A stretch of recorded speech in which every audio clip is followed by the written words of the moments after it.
Welcome to the Health Trip Podcast. My name is Jill Foose. I'm a functional medicine and integrative nutrition health coach. I created this podcast to bring you along as we travel down intriguing, science-packed roads, debunking old medical paradigms and perusing new innovative therapies and modalities with the finest functional medicine doctors, practitioners, and like-minded biohackers while living our best life. Enjoy the show.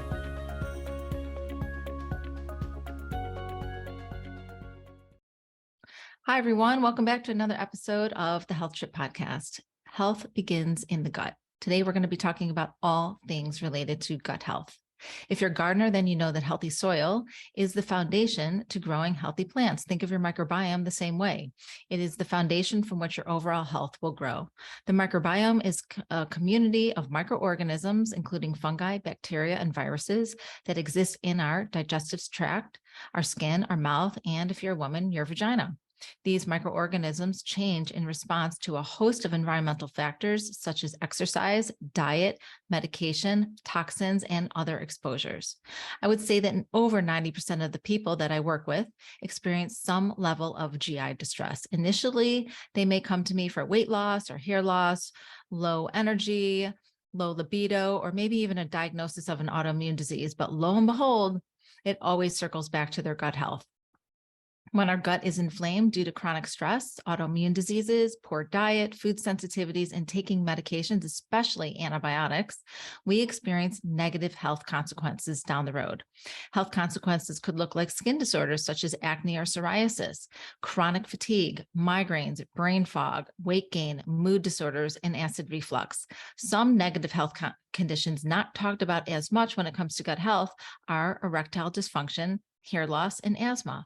Think about it. If our gut is inflamed and we are eating an optimal diet full of bioavailable nutrients, our gut cannot properly digest, break down, and absorb the nutrients. If we don't absorb and utilize the nutrients, we can't make ATP, which is our energy currency, inside of our cells. How is our body supposed to perform all the biochemical functions and reactions necessary to sustain optimal life if we don't have enough energy? Our body's job is to keep us in a state of homeostasis, and when it's not, certain decisions have to be made. We don't need hair to survive, and growing hair requires nutrients and energy. A healthy gut is imperative to good health, and most people have no idea how to make that happen for themselves. Our microbiome directs how we look, feel, and think. My guest today is going to share his expertise on all things related to the microbiome. Afif Ghannoum is co-founder of the first total microbiome company, Biohm Health, where he has commercialized consumer probiotics and microbiome testing kits that target the dual role that fungi and bacteria play in the digestive tract. He co-founded Biohm with his father, Dr. Mahmoud Ghannoum, who is one of the world's leading minds in medical mycology. A biotechnical attorney by training, Afif has turned his biotechnical innovations into consumer products that have sold in more than 27,000 retail locations in the United States alone. He has also licensed technology to a global pharmaceutical company that is now sold in more than 100,000 retail locations. A short medical disclaimer before we begin. By listening to this podcast, you agree not to use this podcast as medical advice or for making any lifestyle changes to treat any medical condition in either yourself or others. Consult your own physician for any medical issues that you may be having. This entire disclaimer also applies to any of my guests on my podcast. So let's deep dive into gut health with Afif. Welcome, Afif. Thank you for joining me on the Health Trip Podcast today. So good to have you here. Thanks for having me. I am thrilled to have you here to talk about gut health because I would say 90% of the people that I coach come to me for all different reasons, except for gut health issues, but it always circles back to gut health, right? Right. Yeah. So I wanted to start off with you just sharing a little bit of information about how you and your father started Biohm Health.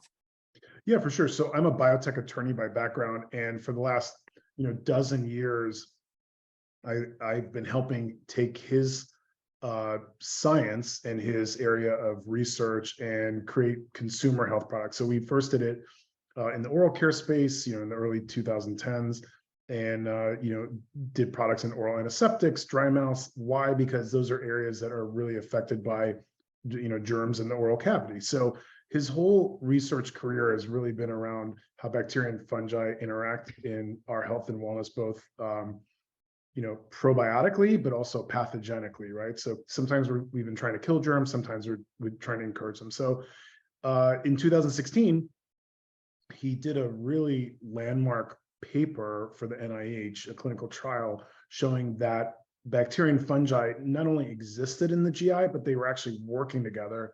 And by working together, instead of creating very thin biofilms in the gut, the bacterial fungal biofilms were incredibly thick and viscous, and they caused a lot of issues for Crohn's patients.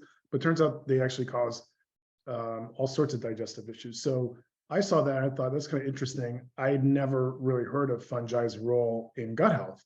And when I, being an entrepreneur, you start to look and say, okay, is there, is this kind of a need? And when we looked around, no one was really looking at that. So we thought, okay, that's kind of interesting. And when we then, obviously, though, you want to make sure you can actually do something about it. So we did something called correlation analysis, and we started looking for probiotic organisms, enzymes, other ingredients that could actually break down these biofilms. And we found actually 4 organisms and an enzyme that in combination were really good at breaking down those biofilms. So that was the basis of Biohm. And so we launched first with our own probiotic, but over time we've actually launched into a number of different ingredients that we don't only do ourselves, but we actually supply to other companies as well. The other thing we did, though, was that when my dad's paper came out, people all over the world who either dealt with Crohn's or they had family that had Crohn's reached out to my dad and asked, you did all this testing in this clinical trial. Could you test me, or could you test my child? And one woman in particular really upset my dad. She had, I think she was in Sweden. It was Sweden or Switzerland, but she had 2 sons who were basically withering away from Crohn's. And she was, really trying to get my dad to test them. And my dad was just not set up to do individual testing. And I thought, it's kind of weird. He's doing this NIH grade science, but this poor lady can't access it. It's not really built for that, And so even if you test it, there's so much data. It's hard to, it's really hard to parse through it, especially if you don't have a background in it, So what we did is I worked with Case Western School of Medicine, where his lab is till this day.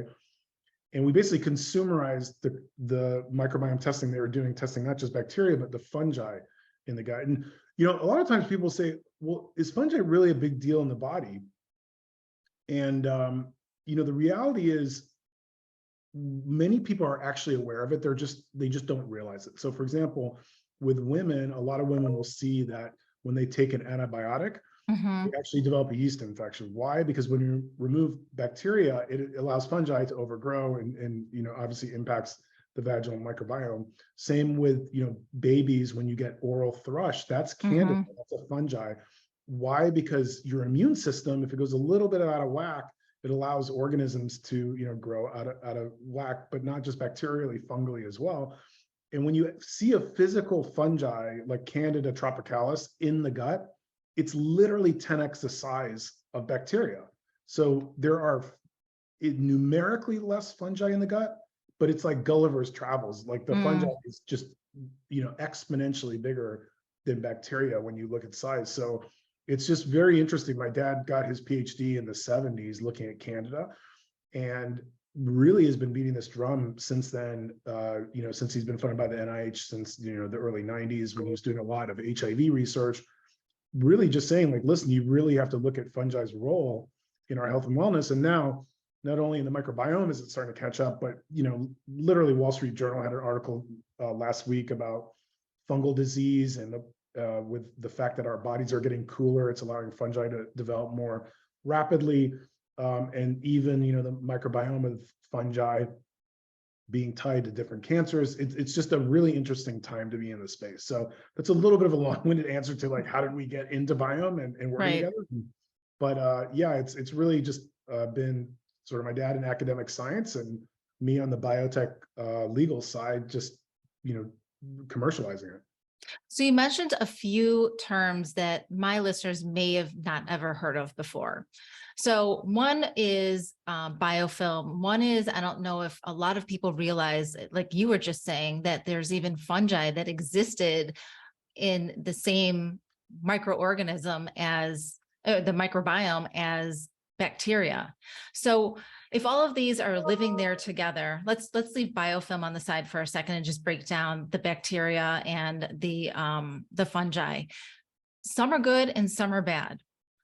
So what sets the two apart and what makes them activate to grow exponentially that they start causing health implications? Great question. So let me unpack a couple of things. Let's start first, talk about biofilm, and then we'll talk about fungi as well. So biofilms, vast majority of people have not heard this term, but they're all familiar with biofilms. The biofilm most people are familiar with is dental plaque. Plaque is a biofilm. So all that's happening with a plaque is, and I'll just call them biofilms, but that's what I'm talking about. It's plaques. It's a collection of organisms that basically stick together to form a shield. And the problem is not so much the plaque, it's what's going on underneath. It's literally, the analogy I always use is, everybody's seen that neighbor who doesn't take care of their pool and it's like 20% full and the water is just gross. And the only way to do anything is you got to, scoop it out, clean it out. A biofilm is, imagine those disgusting, that water, but there's a pool cover over it and you cannot get through that pool cover to get to the organisms underneath. That's exactly what's going on. So when you have dental plaque, the germs underneath are affecting your gums, your teeth. That's why you need to remove the plaques to get to those.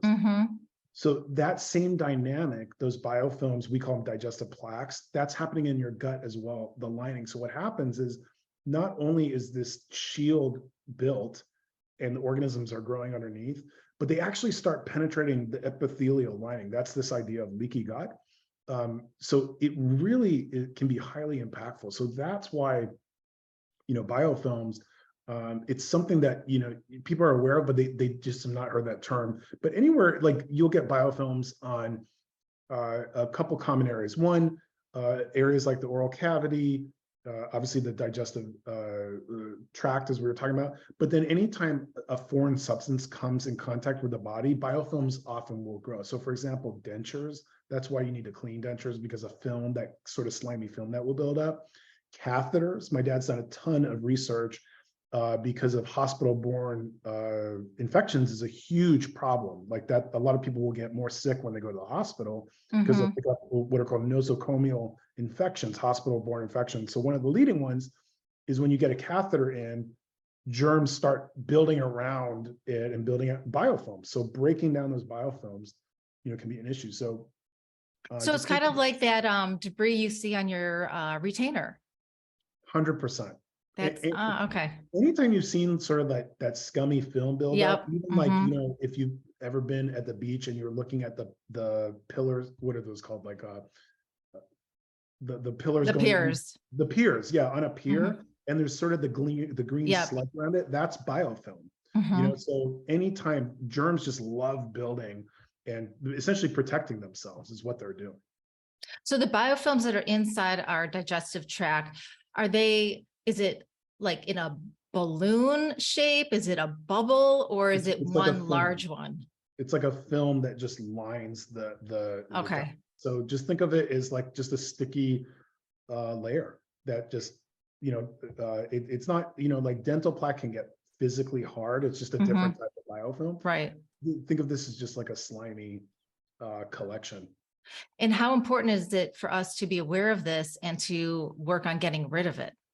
Yeah, so the problem is, and this kind of leads to the second question you asked, like, well, what causes things to get out of whack?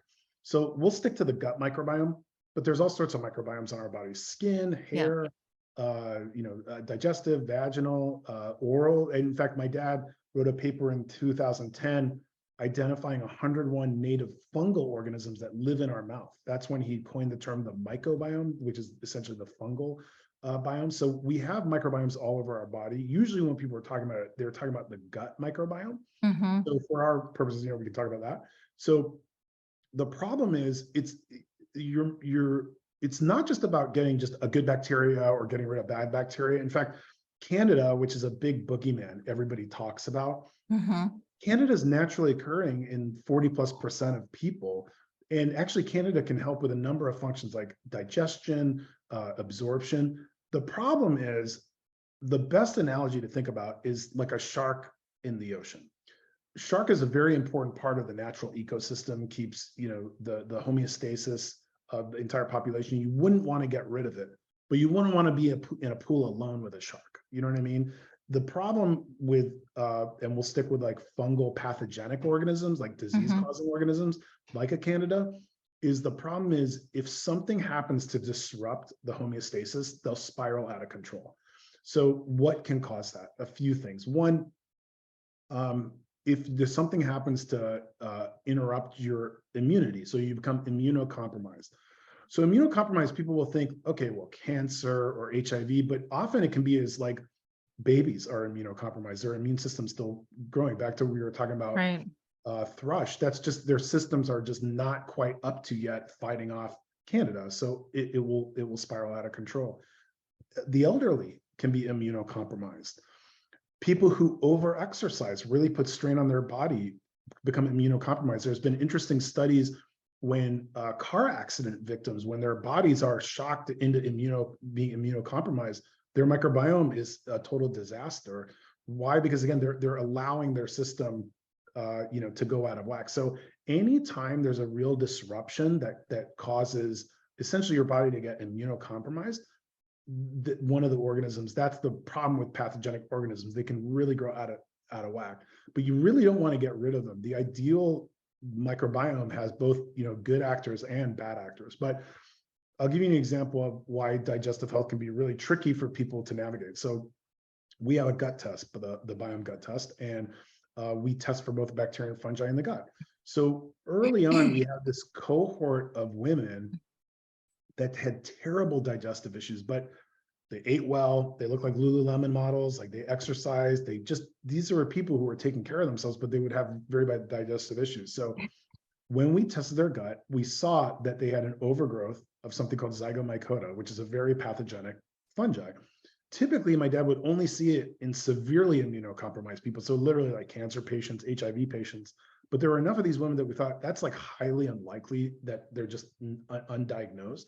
So when we looked at their diet, what they were doing was these women were almost universally completely cutting out carbs, completely cutting out dairy. Now, that's something like low carb, low dairy or elimination dairy. We're kind of being told in, our culture, especially in the wellness area, that these are good things to reduce or get rid of. The problem is they're very good microbiome friendly foods at proper levels, right? So guess what happened? By removing it, it really allowed this zygomycota to grow out of control. When they started to reintroduce dairy and carbs at low level, zygomycota plummeted, right? So were there symptoms that they were all experiencing universally? Yeah, well, I can't remember exactly off the top of my head which symptoms, but it was like your general digestive, like severe bloating, chronic diarrhea, things like that. So what were they eating? Because I'm also a carnivore coach, and I went carnivore for a couple years, like hardcore carnivore a few years, more than a few years ago.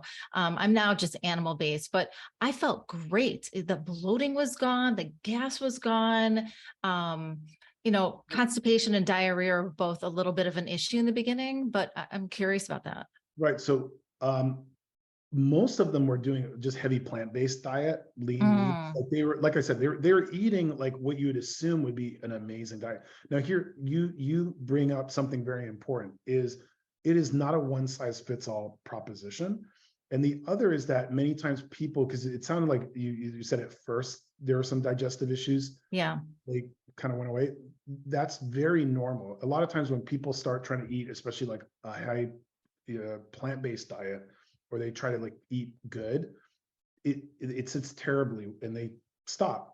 The reason is the enzymes they need to actually break down lots of fruits and vegetables, things like that, they've just been neglecting for so long that it takes their body a few weeks to readjust. So that's very typical when you really change your diet, that it, even for the better, it can really not feel great for a while. But to your point, like, okay, well, if I'm on a carnivore diet, why don't I feel those things? It really depends. Like everybody is truly different. So you may just be, but like the example I always give is everybody has that uncle that hasn't been to the dentist in 10 years and has never had a Mhm. cavity. Right. And the aunt who goes every 3 months religiously and, is constantly in a dental operating chair. It's just genetics sometimes, you can have Absolutely. you can just have very hardy genetics, like balanced microbiome. And then for a lot of people though, we see in our microbiome testing that it's very much an 80-20 rule for the vast majority of people, that if you do most things you should be doing, it usually helps. But most of the time people are not doing what they're doing. So again, one of my favorite analogies is we've all been stuck in traffic behind the guy on the carbon fiber bicycle, lycra, Mhm. jersey, the Yeah. amazing aerodynamic hat, and the guy's 80 pounds overweight, right? And it's like, Right. you don't need any of that equipment. You need Right. to lose weight. Like you want Right. to be more efficient and all these things. It's Right. very much the same what we see in microbiome testing. A lot of times, it's not people that, these are people dealing with pretty serious digestive issues. And it's not that they need a little inch of optimization and, why don't you introduce apple cider vinegar or something like that? It's Hmm. they're eating fast food once a week. They're drinking a lot of alcohol. They're highly stressed. People Yeah. underestimate the impact of sleep, stress, things like that. And then the other is sometimes they have genetic factors that they're just predisposed, to having an irritable stomach. Yeah. Um, So since we're here right now, I wanted to talk about what are the main drivers of poor gut health. And we're talking about nutrition right now. And, you know, when people eat a lot of vegetables, fruits and vegetables, they're also bringing, especially the vegetables, they're bringing in a lot of anti-nutrients. So the lectins, the phytates, and the oxalates. And that's why I became a carnivore coach, because I don't think being a carnivore has to be lifelong, but I think it's a great tool to use to reset gut health, maybe for 30, 60, or even 90 days. And I was wondering what your company's thoughts were on anti-nutrients. And I know in your probiotic, you also add in amylase, which is a digestive enzyme to break down those starches. But what are your thoughts on all of the anti-nutrients? so you're talking about like just to make sure, Lectins, yeah, yeah. lectins and like kind of out of the Grains and legumes, beans, these can yeah, be highly, have such a high negative impact for a lot of people's gut health. yeah. So, Um, so I think honestly, we take a middle of the road view, which is basically you got to see what works for you or what doesn't. yeah, That's a lot of it. Like people, honestly, a lot of this really does come down to owning your own health and understanding there is not a silver bullet. What a microbiome testing, and before I get into that, one thing that I always emphasize is I don't care if it's a probiotic, multivitamin, whatever it is. A dietary supplement should be a supplement to what you're doing with your diet. It really should. absolutely. You're not going to use a product and will away your or optimize your health and wellness if you're not taking a Absolutely. 360 view. So I think that's really important. But I do think dietary supplements can be a great tool in the health belt if you're doing all the other things you should be doing, including not just your diet, exercise, stress, and sleep are two critical factors we see a Hmm. lot of people candidly just ignore. That you're not going to have great health and wellness if you're ignoring those. Microbiome testing is a very useful tool, but it's a tool. It's an insight. Like for example, that zygomycota. Hmm. These women would just not have been aware of that, right? Now, that doesn't mean that you automatically know this is what's going to work for you to deal with that. It's a little bit of trial and error. The problem usually for digestive health issues is that it's very frustrating. It's very hard for a lot of people to pinpoint what is causing their digestive health issues.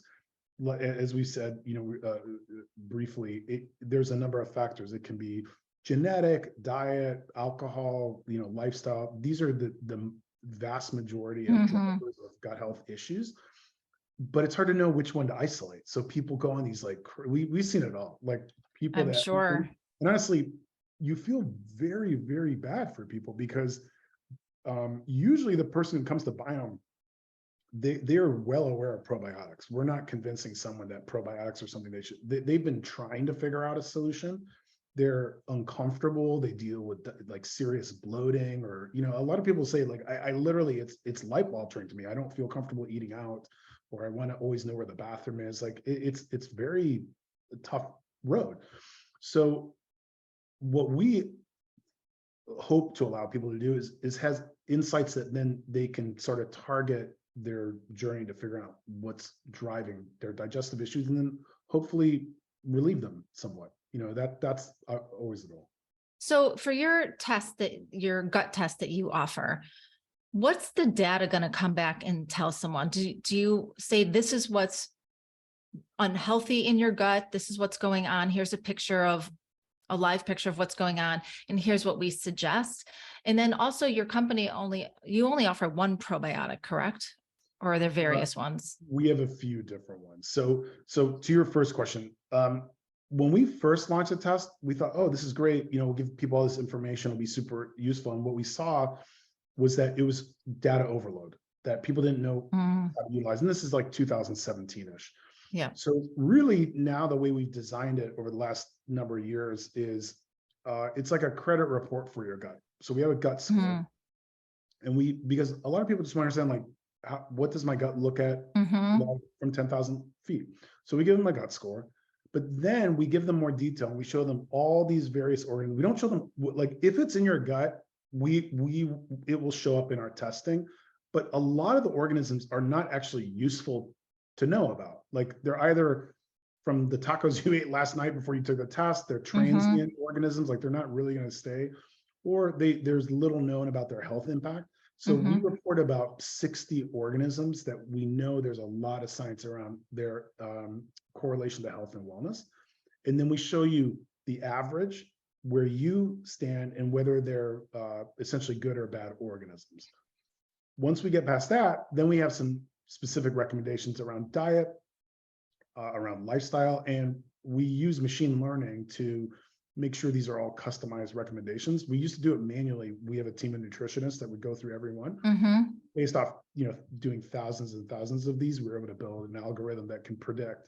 So for example, if someone needs more omega-3s, but they're a vegan, we're not going to recommend that they get more fish in their diet, as this, simple example. Right. So we go through dietary recommendations, lifestyle recommendations around and 95% of it is around stress and sleep. And then we will have product recommendations. It's not just our products. Like, we recommend, best in class products from other companies that we just don't make products like that. Like, there's a couple metagenics products we really like that we include as an example. Oh, I like that. I did not know you did that. Yeah.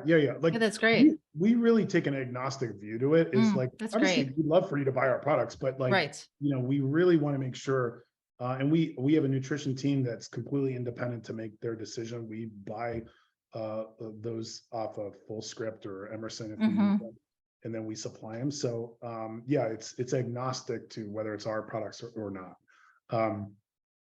And then it's when you take the test, it's not essentially like a product recommendation engine. It's, here are your recommendations. You may not need to take any products. It could be diet driven or lifestyle driven. Like, my dad always talks about this one lady who was just beside herself and came up to him at a conference. She ended up taking the test because she was like, I'm doing everything right. I don't understand. I just don't feel well. And we found out that she was just exceedingly stressed, but she was just not looking at that as an aspect. And it was like eye-opening for her when my dad's like, honestly, I think that's what's going on with this. People just don't think that something like how stressed you are can really impact it. And what's funny is it's not just like work stress. Some of the people we've seen with the most severe digestive issues, they're like bodybuilders or MMA fighters. Like, they're putting their bodies under extreme stress, so it's sometimes what we think we help do is allow people to take a step back and see, like, what are the various factors in their life that can be impacting, their digestive health. I think stress is a great topic to talk about because, first of all, we're just out of the pandemic and stress was at an all-time high and still is. People are still recovering from that. Still, people still have a hard time leaving their home to go into, a social setting and travel. So there's that psychological component, and then there's the emotional stress, and then there's the physiological. I know that I work with a lot of menopausal women, and you mentioned early in the podcast about over exercising. Well, there's, menopausal women, especially if they're not taking hormone replacement therapy or bioidenticals, they often gain weight around our midsection. And it's not fun and we can't get rid of it. And that causes so much stress that a lot of women go to over exercise, and they don't realize that that is a stressor that they're putting on their body that is also triggering that gut inflammation. Yeah, absolutely. And it's funny, my dad wrote a paper that was published on the link between depression, the microbiome, and COVID. And people just don't realize how much, that there's a big link. Actually, he now has an ongoing column with Psychology Today about the gut-brain axis, because there's such a tie between the two. And we've done some really interesting work, in different areas of neurological ties to the microbiome. We did a big clinical trial on autism. We're doing a lot of work in stress. So yeah, it's probably the most exciting area of the microbiome. But one thing I always caution people with the microbiome is we're in the early innings here. It's like cancer research in the 60s. Like, clearly cancers, we're starting to understand it, but there's a lot of research to do that we'll start to understand, like, how to really hone in chemotherapy, all these kind of things. Same with the microbiome. There's a lot of things that are interesting correlations. Now, the question is there causation? I'll give you a simple example. There's a lot of data now around the tie between autism and the microbiome. Now, the real question is autism impacting the microbiome? Is microbiome impacting autism? Is it the diet of an autistic child? Autistic children can be very picky with their diet, and it's often foods that are not necessarily gut friendly. Right. So 70% of autistic children deal with pretty serious digestive issues. So is it just a side effect of the food they're eating? It's not actually tied to autism. These are things that over the next 20, 30 years we'll really start to understand. But I really caution people to not take anything they see with a full grain. I grew up abroad, so sometimes I try and use these analogies like a full grain of salt, which is not the right wording. But you know what I'm saying? Like, yes, very trust but verify when you're reading things. Like, anybody tells you like, oh yeah, this is the cause of that, we just don't believe that. Yeah, we think it's an important aspect, but absolutely. I just got done recording a podcast with an expert in the ADHD field, and she's a holistic ADHD leader.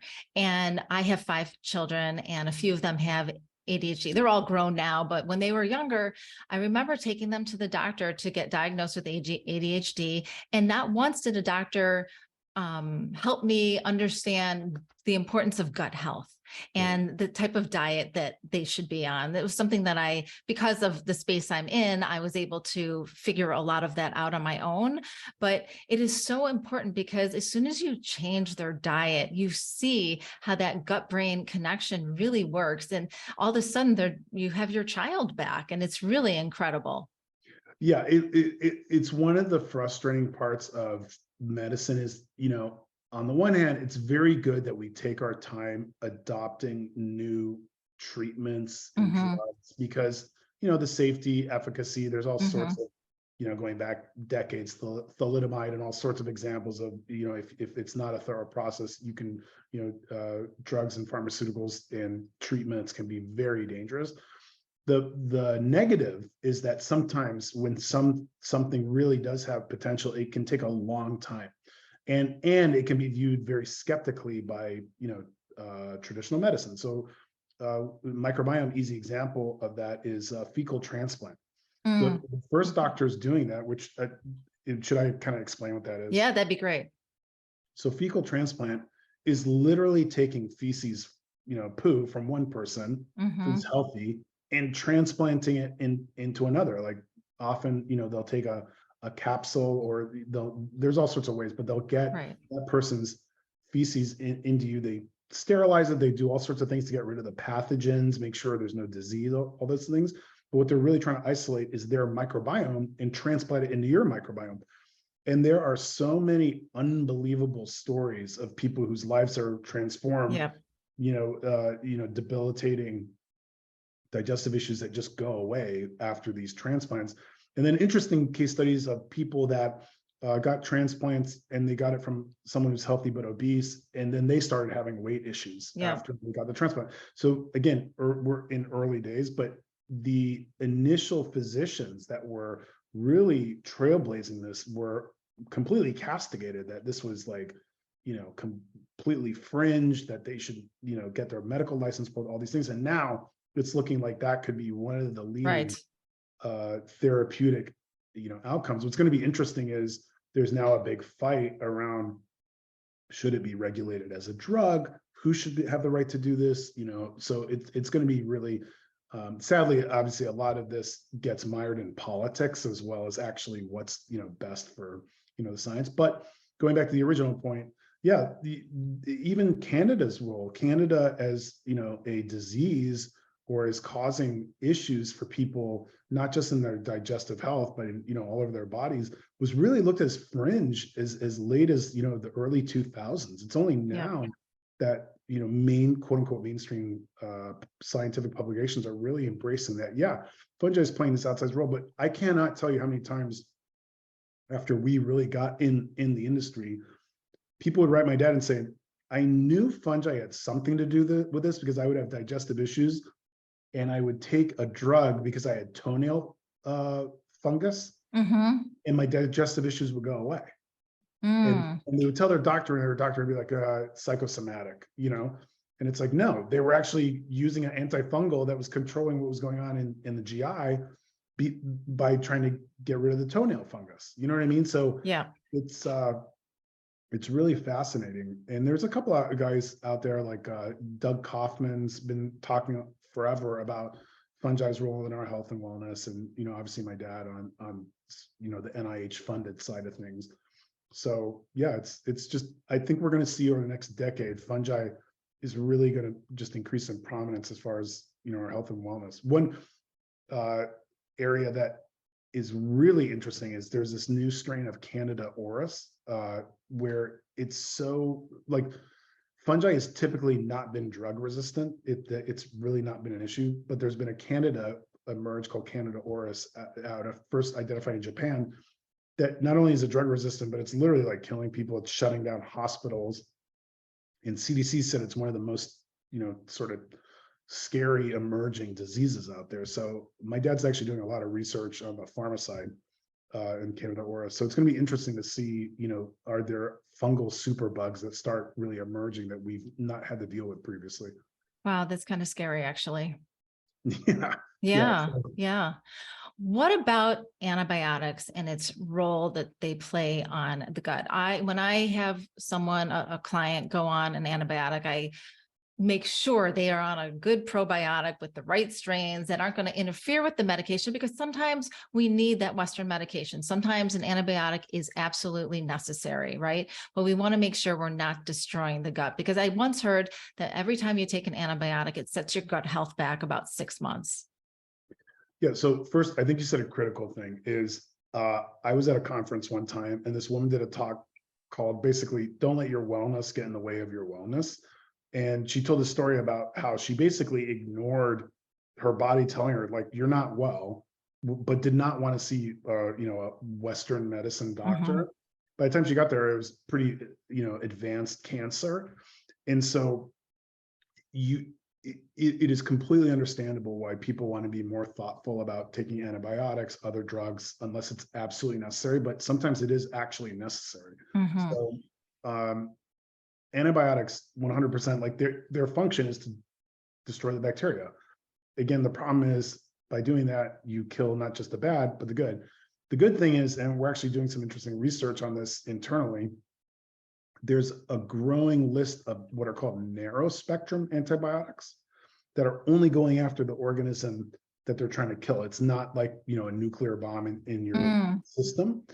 That's going to really be the wave of where things are going. But you're completely right. The area that people, it's not just on the probiotic side we talk about, but if you're taking an antibiotic, you really need to be thinking about prebiotics and really continue to build the system, because prebiotics, which is essentially a fancy word for dietary fiber, Hmm. it's really just like the topsoil in your gut. It lowers the pH. It makes it really friendly for probiotics to grow, like the seeds. My dad always talks about your gut as a garden, like good topsoil, so the seeds, can grow into like beautiful flowers. So, the second you're taking an antibiotic, you really should be getting prebiotic laden foods, even a supplement potentially, to really foster that ideal microbiome environment as well. Yeah, that's what I do. I always mix a prebiotic supplement with a probiotic supplement when they're taking an antibiotic. But what are your thoughts on peptides? Because we're talking about all these things that are coming down the pipeline that are going to be more standardized, hopefully in the next 10, 15 years. Peptides is an area that's really fascinating to me. And there's a lot of peptides that do work on gut health. One of them is BPC 157. I was wondering if you and your dad have started looking at this side of gut health. It's funny.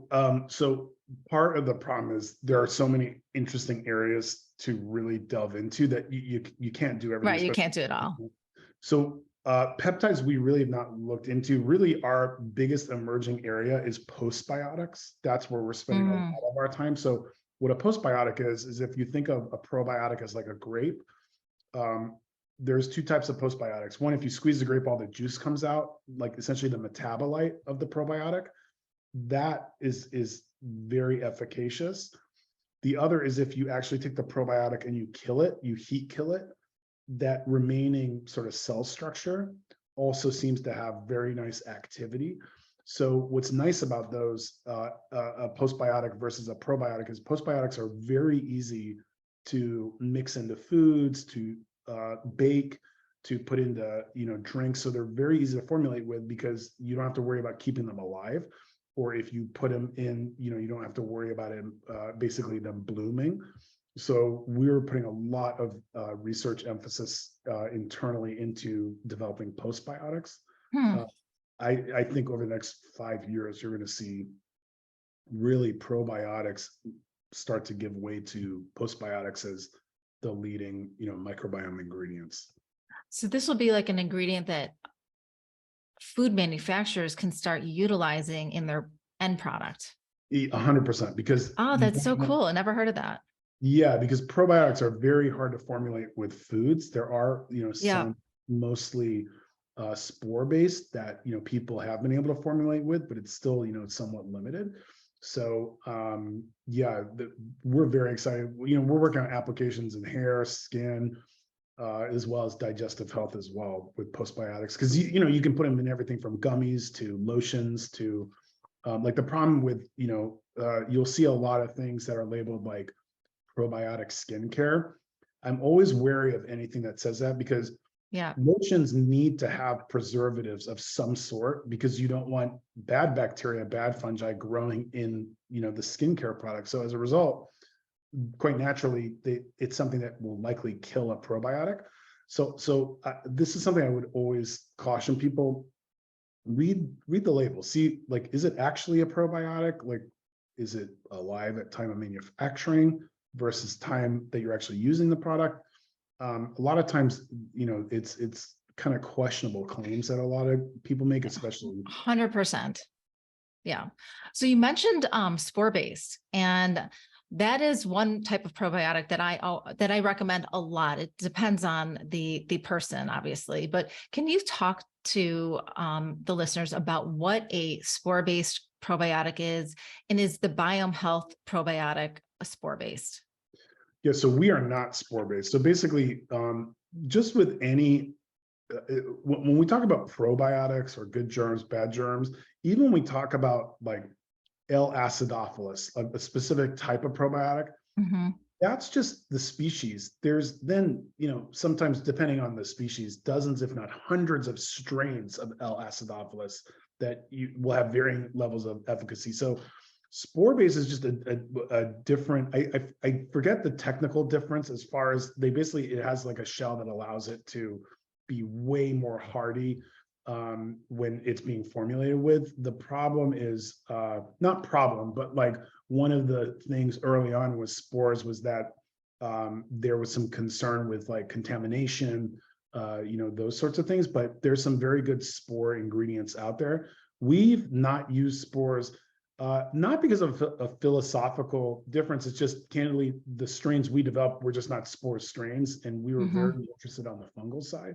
So, but even when you talk about spores, there's, dozens of different spores. There's, even Bacillus coagulans, there's, several, science-backed BC brands, BC strains.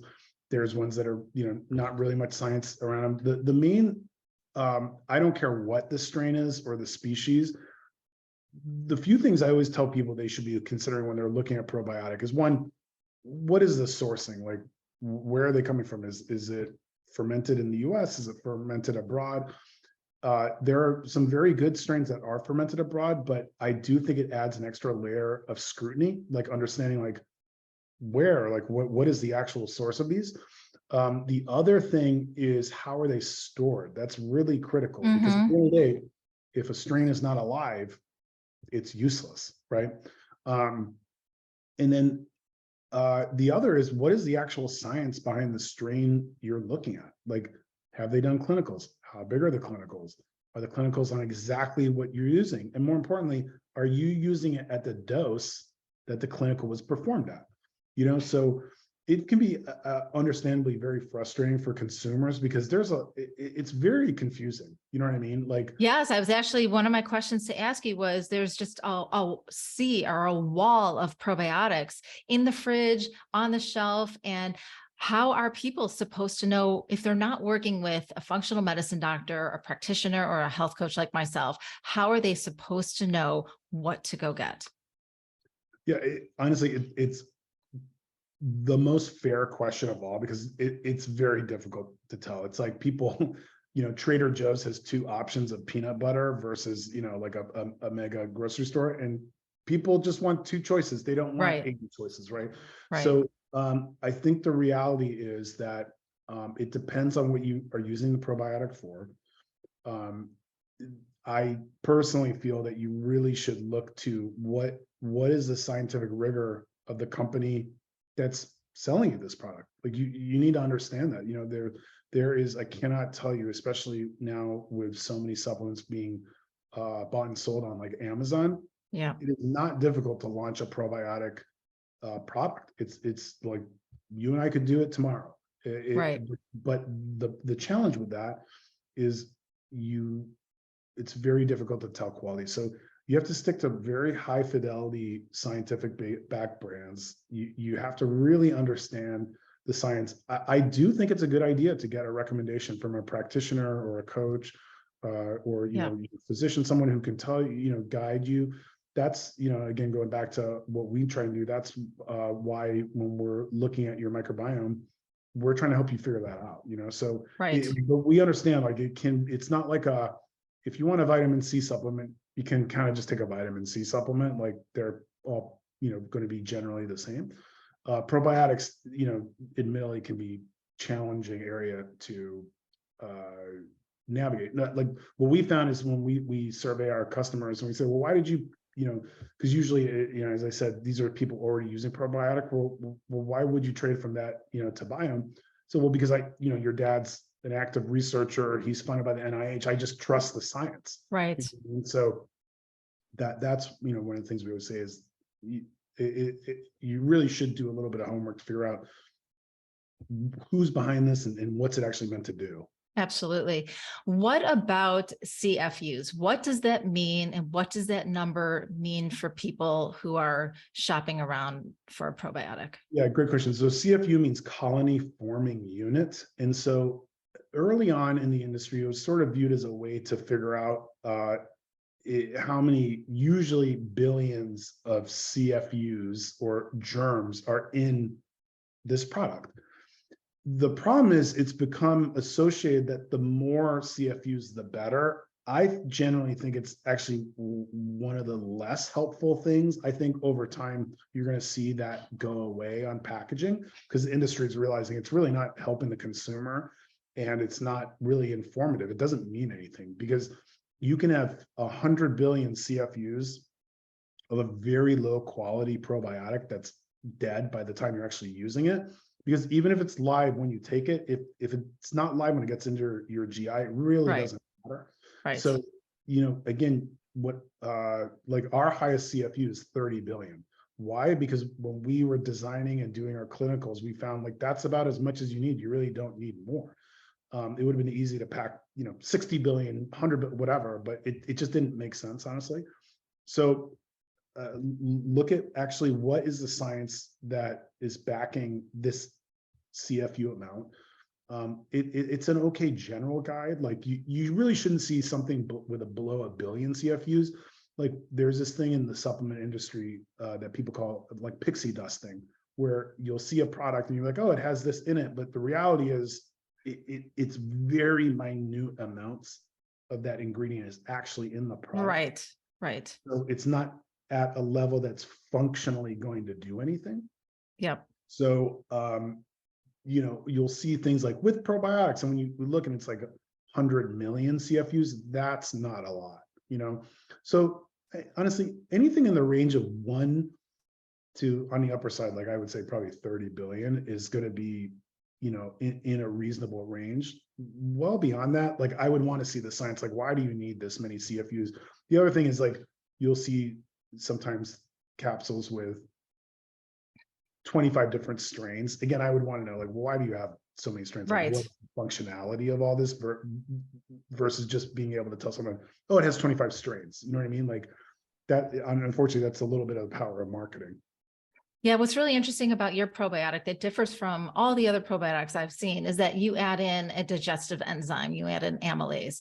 And I thought that was a really interesting add-in from your company because at the same time that we're having these digestive enzymes and wanting to take the probiotics, we also have to think about the side of how well is our gut's ability to break down the molecules of the food that we're bringing in.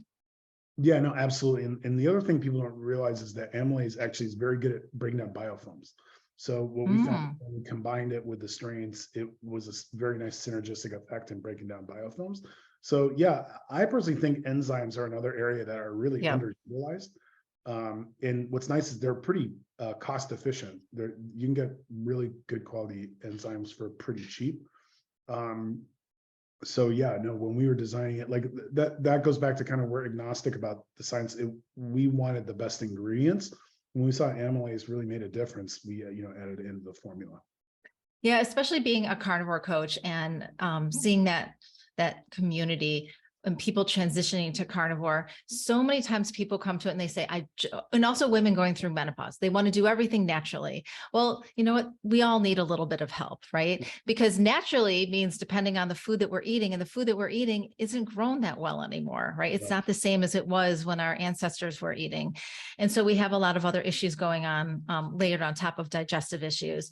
And so I always want to recommend a really good probiotic as well as a digestive enzyme, and especially for if people are using the carnivore diet as sort of a gut reset tool for a short-term time, and you were talking about this earlier in the podcast, when people are switching their diets, there's always this very uncomfortable transition period that people go through because your gut is getting used to a different way of breaking down nutrients, absorbing them, and getting them into your system.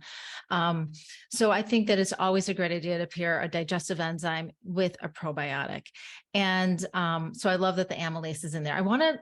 Before we end, I want to talk about hair loss. I work with a ton of women that experience hair loss, especially during perimenopause and menopause, including myself. I've been on my own journey for over 20 years. And there's a lot of different reasons why hair loss can occur. There's genetic, there's micronutrient deficiencies, but gut health is always at the core. And there's no magic bullet to grow hair. It's definitely a multi-layered approach. And so what have you found at Biohm Health? Any correlations between gut health and healthy hair growth? Well, it's interesting. We've actually examined it not so much in the correlation between gut health itself and hair health and hair growth, but actually looking at the hair microbiome itself, essentially the scalp's microbiome. What we found is that, and many people don't realize is that your skin has microbiome, as I mentioned earlier, your hair has a microbiome too, your scalp. And fungi actually has a distinct role of being a major player in your hair's health. And so again, but you said a really critical thing. There's so many factors. As an example, my daughter, I have a 6-year-old daughter. Her hair is not that long. So we took her, to the doctor, and she has this thing called loose anagen syndrome, where basically healthy hairs, but they just loose. And they're like, she might grow out, she might not. I think the problem with hair specifically is that it is hugely multifactorial. There's so many different areas. So again, the main ties though are going to be really variations on a theme of what we've been talking about. Especially if you're immunocompromised and your GI is out of balance and your microbiome's out of balance, that's going to have impact on various areas. It's going to impact the ability of your hair and your scalp's microbiome to be healthy. Why? Because these organisms will flex up and down. If you have biofilms, it's starting to interfere, as I said, with like the integrity of like the scalp strength, things like that. So again, it always comes down to, are you doing things to maintain the health? So what does that mean? Especially, and this is, I have not seen research on this, but to me, it's honestly pretty,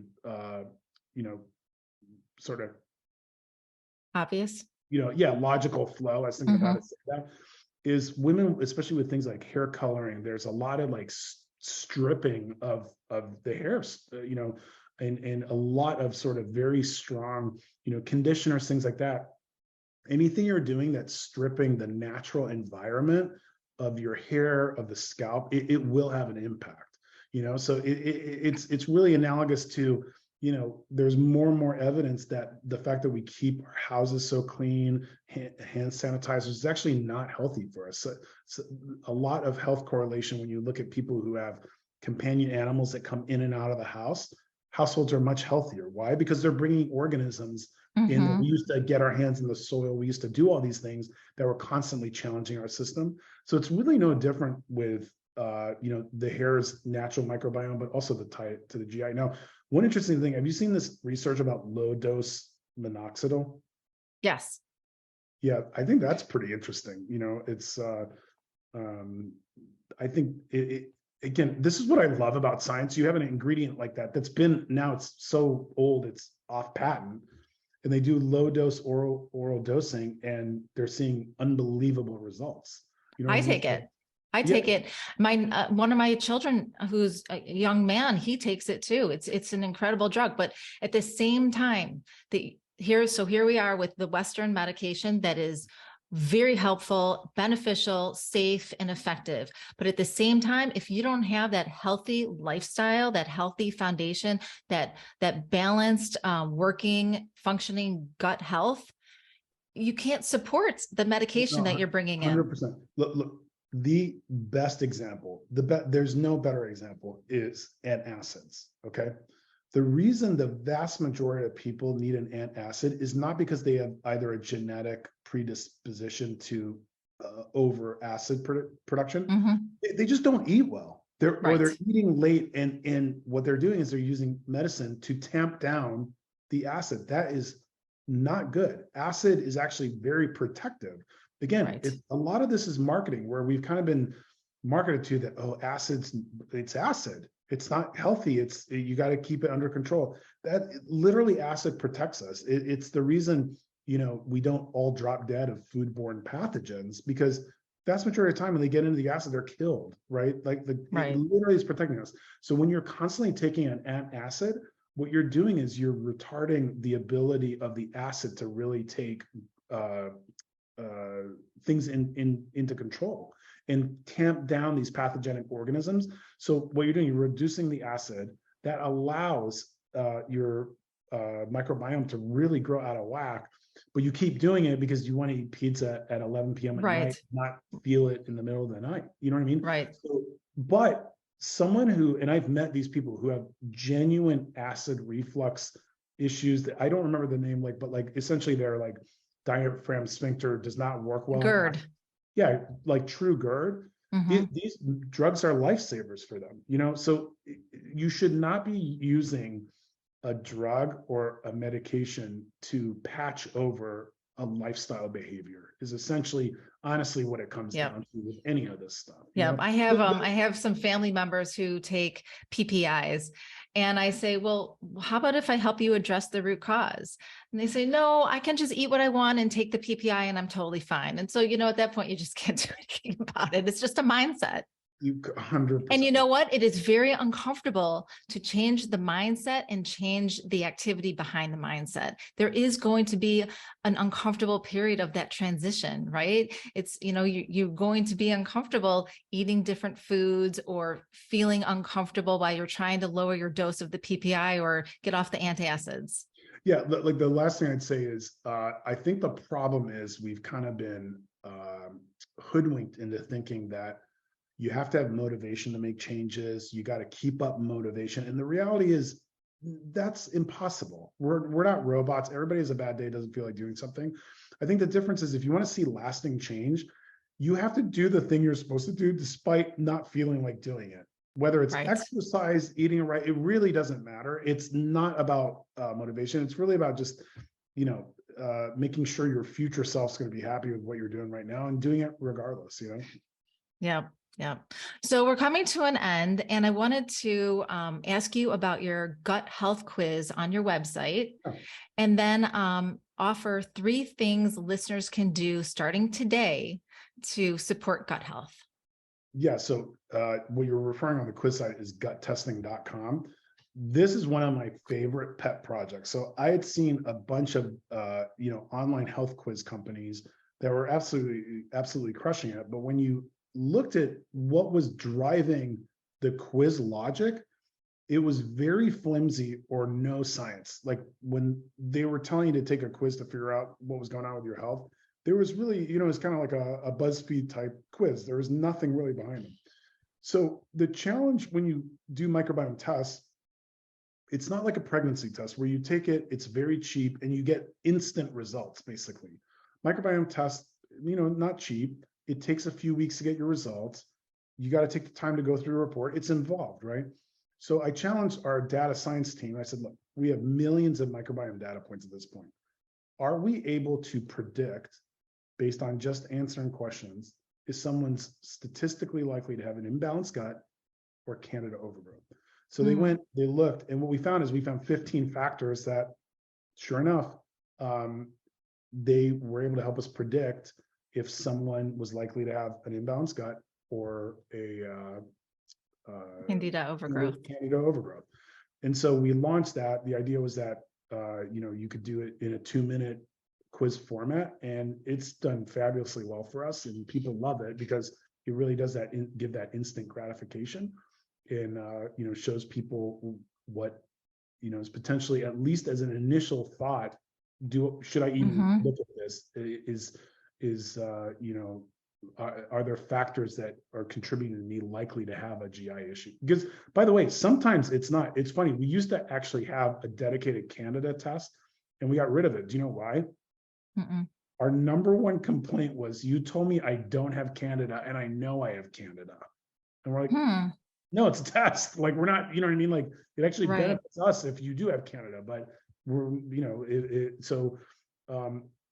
for people, sometimes, when you go on Dr. Google or whatever, like it's easy to get convinced that what you're experiencing is due to X, Y, and Z. So go with guttesting.com is to give people a really quick litmus test to tell, is their microbiome potentially, what's at stake, and then they can do further exploration from there. Oh, I love that. I will add that to our show notes for sure and send people there. Okay. So last question, what are 3 things the listeners can do starting today to support their gut health? Okay. Really start to manage your stress. I cannot emphasize that enough. It's a factor that is, if not the leading factor, it's one of the leading factors, and it's the number one dismissed factor that people ignore when it comes to feeling better with digestive health. And it's actually pretty logical. Like, everybody's had like a big meeting or something, and then all of a sudden their tummy feels a little runny. It's you're under stress. Like Right. it's a lot of these things. People are actually aware of this. They haven't framed it like that. So one is manage your stress. Two, start to think about how you could introduce prebiotics into your diet, dietary fiber. It is so underutilized, and it's really critical. So I would say that's number two. And then three, really, really, really read labels. When you're looking at products you're going to use or foods, like take a minute to really look at what are you ingesting. Like I bought a product from one of my favorite retailers who will remain unnamed. And it was like a shrimp salad thing, which seems pretty straightforward to me. When I looked at, I could not believe how many chemicals were in this thing. And I'm not one of these people that thinks just because something's got a chemical, it's bad. But when I'm buying shrimp, I'm not honestly expecting to find chemicals. Like, so right. Didn't buy it, so it's things like that where you got to be responsible for your own health, especially with so many things going on. So, the good thing is there's good regulations of what you must put on label. Like take the time and really look at it. Those would be the three things. Like stress, those are great. Yeah, those are great. And with the label one, most women look at the numbers first. They look at the nutrition facts label. They don't look at the ingredients. And I help them reverse that.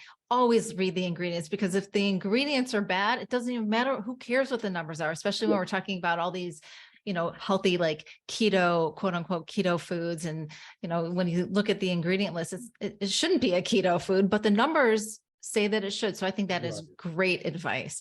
Well, Afif, thank you so much for joining me on the Health Trip podcast. And I'm really excited to share with my listeners all this information on gut health, because it is the number one place. It is where I start, no matter why someone comes to me. It always comes down to gut health. And so where can people find your products? So easiest place is biomhealth.com, which is B as in boy, IOHM health.com. And we're on all the major social channels too. Also Biohm Health, and they can do the gut test at, the gut quiz at guttesting.com. Awesome. Great. I will put all of that in the show notes. Thank you so much again. Awesome. Thanks for having me. I really appreciate it. Thank you for joining me. I hope you enjoyed the podcast. Lifestyle changes can be hard and overwhelming to make. By building your support team of functional medicine doctors, therapists, and health coaches, you can reach your optimal health goals. Be sure to check out my other podcasts. Until we meet again, stay healthy.